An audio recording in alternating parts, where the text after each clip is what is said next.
ఎవరైతే చిరుద్యోగులు ఉన్నారో వాళ్ళని కూడా అనుమతించమని కోరితే అప్పుడు ప్రభుత్వం తరఫున వాళ్ళు ఏం చెప్పారంటే, అయ్యా మీరు మన ఎన్జిఓ సంఘం నుంచి పొంది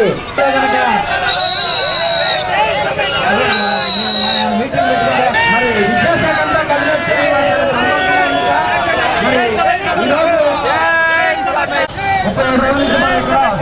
సమ్మె చేస్తున్నాం, రకరకాలుగా చేస్తున్నాం.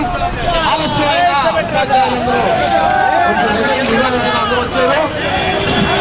రోజు ఉద్యోగులు, కార్మికులు, ఉపాధ్యాయులందరితో కలిసి మేము సమ్మె కేంద్రం కావాలని మేము ఈ రిక్షా ఇది కార్యక్రమం మొదలుపెట్టాము. రేపు వచ్చే నెల 7వ తారీఖున సమ్మె కేంద్రం కోసం ప్రజా గర్జన అక్కడ నడుస్తుంది. సేవ్ ఆంధ్రప్రదేశ్ అని మేము వెళ్ళి అక్కడ మేము ఇవి తెలియజేస్తాం. మేము సమ్మె కేంద్రం ఉండాలని. కాబట్టి అందరూ ప్రతి ఒక్కరు కలిసి విజయవంతం చేయాల్సింది కోరుతున్నాం.